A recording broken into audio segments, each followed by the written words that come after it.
So hi guys. What's up everybody? What's up everybody? It's your friendly internet neighbor. So what's up everybody? It's your friendly internet neighbor, Urusai Jeffu.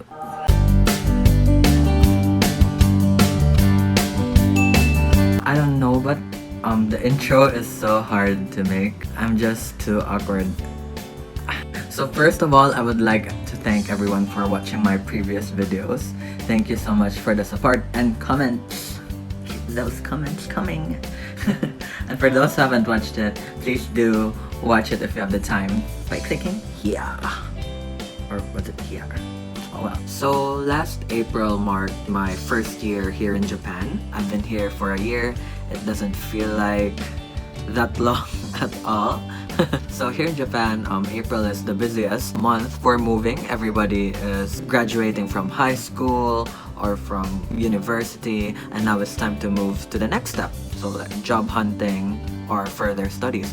So this is why if you have freedom to choose when to move, it would be better if you're not moving at this month. But unfortunately for me, the contract with my previous apartment was about to finish already. So although I can renew my contract and extend my stay for another year, I wasn't that comfortable in living in such a small space anymore. Because yes, the place is good, but I don't know, it's just too small. So right now, I'm already in my new apartment. So what I'll be showing you guys are pre-recorded videos from my old apartment. So yeah. So the room is a 10 square meter room. The room is a 10 square meter room. So it's a 10 square meter 1R or a one room mansion. So here in Japan, I'm not really sure what the difference is, but mansion is usually similar to condos or high-rise buildings. But while apartments are usually just buildings reaching up to 2 stories. So here in Japan, when you say mansion, it's not the, extravagant, beautiful, big. So here we are outside my room. So before we enter, let me just freeze the video and say a few things. There are 2 kinds of people in the world. The ones who have their life together, and people like me. So please don't think that I'm just some messy bloke. And actually, this video was taken right in the middle of Mary Kondoing, so please try not to cringe too much. So back to the video, this is it, the not so big reveal. So welcome to my humble abode. There's so much things going on, I know, but basically the moment you enter the room, this is actually the whole room already. But of course, I would want to prolong the video as much as I can because each second counts. So the first thing I'd like to mention is the door. As you can see, it is magnetic, so you can stick stuff such as memos, bills, and other things. Awesome, isn't it? So here in Japan, trash is segregated and has a schedule to follow. So here it says burnable stuff on Mondays and Thursdays, bottles and cans on Tuesdays, plastics on Fridays, and so on. So this whiteboard is where I write reminders, the Wi-Fi password, and the goal, which I never even bothered doing. The receipts clipped up there are all from the supermarkets so that I can track my expenses for the month. And here are some tools I got as a gift. Quite useful, quite useful. So now we're moving on to the dining table slash study table slash everything else table. As you can see, some quick cleaning was done before the said filming, so that's why the mouse is now on the cork pad instead of the mouse pad. But since the video was pre-recorded, I can't do anything else but laugh it off now. So if you are wondering as to why the table is so short, this is actually a kotatsu without a blanket. These tables have heaters underneath, so combined with a blanket, your legs are in for a pleasant experience. Like a sauna. So here I have a lovely fan from said friend who gave me the tools. Quite useful, quite useful. And if you ignore the cookie stash hiding from behind, I'd like to show you a cute cat-themed calendar I bought from Tokyo Hands. Since I don't have a consistent schedule with my part-time jobs, I keep around this calendar as a planner. It's also the perfect way to plan for school exams and events. So next is the storage thing where you can put your clothes in. This was actually given by the building owners, and the cool thing is, this thing is actually not attached to the wall, so you can move it as you see fit. As you can see, there's a curtain of some sort to conceal what needs to be concealed, but other than that, it's useless. This is one of the few organized parts of my room, if I do say so myself. Okay. forget I said that. So next is the bed or the futon. So a futon is a foldable Japanese bed.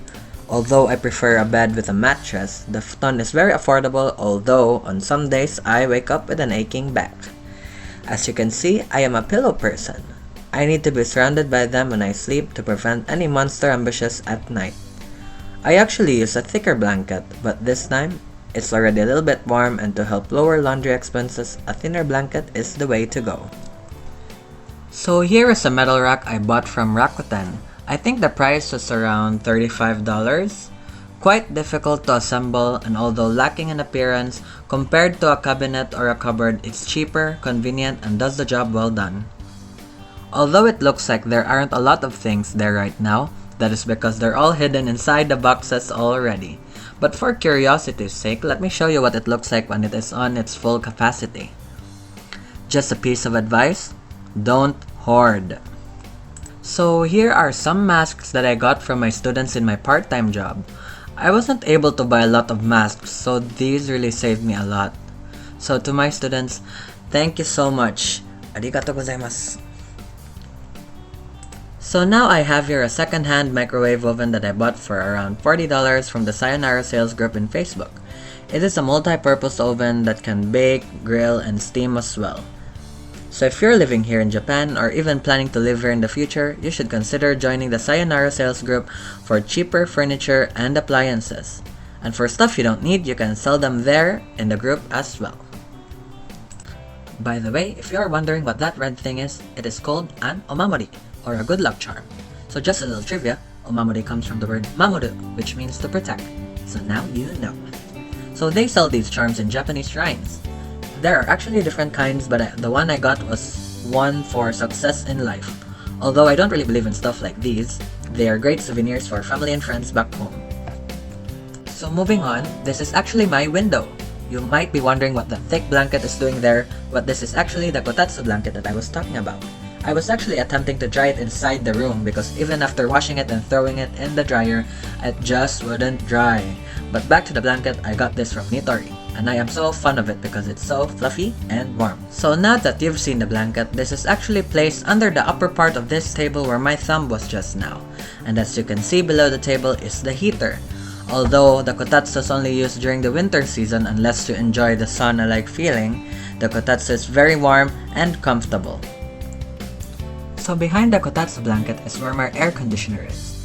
The shape was quite unusual for me at first because I haven't seen this back in the Philippines. But during the winter, it also functions as a heater, so it's quite convenient. So now are the only windows in the room. Because I'm only on the 4th floor, there's nothing to see outside. But of course, I prefer a wall than another person's window because it would be awkward. I mean, I am awkward. So next is the kitchen. I'm just gonna keep this short because there's nothing much going on around here. So here are the pots and pans. They're from my friend again. Quite useful. Thank you, Spencer. So here we have the sink. Since there's not much space for preparing stuff, I got this big chopping board to act as a makeshift counter thing so I can have some space to prepare my meals. So next is this tiny fridge. I really prefer a larger one, but this was from the building owners, and as you can see, there's not much space to fit a bigger fridge anyway. So here is the water heater.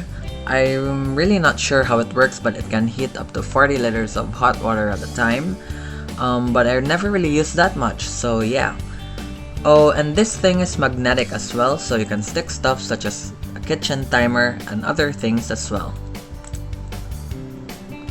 So last but not the least is the bathroom. So actually, I'm quite impressed that despite being a tiny apartment, it still managed to fit a bathtub.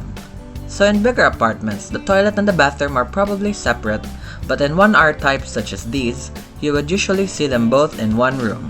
So this is actually my favorite part of the apartment because after a hard day's work, nothing feels better than a hot bath. Except when it's summer. So that's it for the room tour. Thank you for watching. So now I'll be talking about the pros and cons of this apartment. So I'm just gonna say it now. I have a script and I'm gonna read it because I can't remember anything. Alright. So let's talk about the pros first. So one is that it's very cheap. It's around $320 per month, and that's including internet and water. So it's actually a pretty good deal because internet is around $30 to $40 per month. Yeah, and water is probably around $10 to $20 per month. So yeah. So another good thing is that it's cheap, but it's still in the city. So it is in Minato Ward to be exact. So Minato in Japanese means port. Port. So the port area. So in the port area you can find Tenpozan Marketplace and the aquarium. So another good thing is that it's actually quite near to the tourist areas or the downtown areas. So it's around 20 to 30 minutes to Umeda or Namba. So another good thing is that there are a lot of convenience stores and groceries nearby. So in particular, I really like Mega Don Quixote because this particular Mega Don Quixote has a supermarket, has a department store, has Daiso or a 100 yen shop, and a barber shop. So that's a lot of things you can do in one place. It is also nearby the ward office where you need to do a lot of your paperwork when you move in.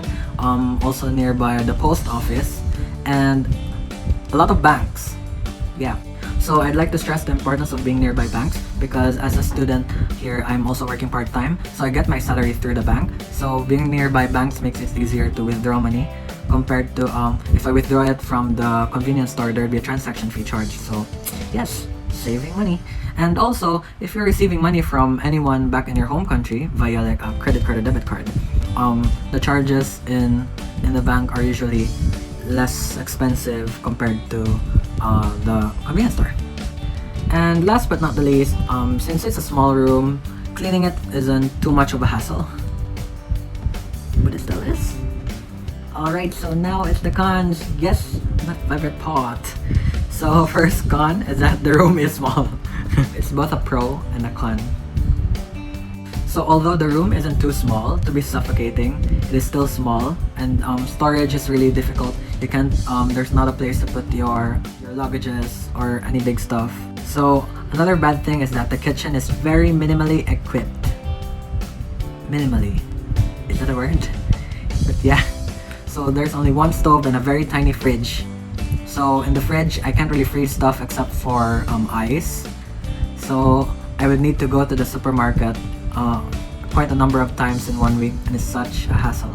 So the last con that I can think of is that if you're commuting via subway, then it's not much of a problem. But if you commute via bicycle, it takes around 30 to 40 minutes to like Namba area, so it's quite far, and there's a lot of elevation. So yeah, since I work in the Namba area, I usually ride the bicycle going there because my shift ends at a time where the subway is not running anymore. So yeah, it can be quite exhausting. Finally found a word. But yeah, even though I'm riding the bicycle a lot in a week, I don't know, it's not showing. I'm still fun. Okay, so I remembered one more thing that I didn't like about the apartment, but I think it's the same as most apartments here in Japan. So this is actually about the walls being so thin, so you can literally hear the person living above you, below you, and beside you. So I can hear it. So yeah, probably if you're living here, you have to be the good neighbor and be quiet. But of course, Japanese people are very kind and very tolerant, so nobody's probably gonna report you unless you're just too crazy. So I'll be ending the video with a few shots or footage with how my room looked like before I hoarded. So yeah, if you liked what you saw today, please do like, comment, and subscribe. If you have any questions, please do write them down below. I'm desperate for questions. Go ahead and ask me. So yeah, this is your friendly internet neighbor, Kudasai Jefu. See you next time. As you can see, it's very clean already, except for those parts.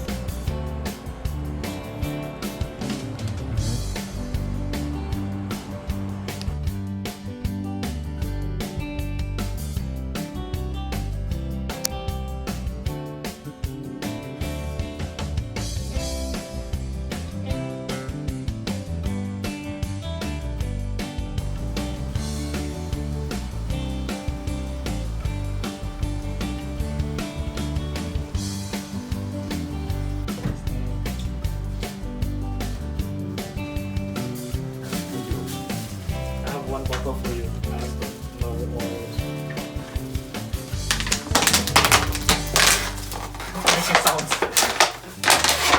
Fine. Bye. Bye-bye. Sad. Thanks.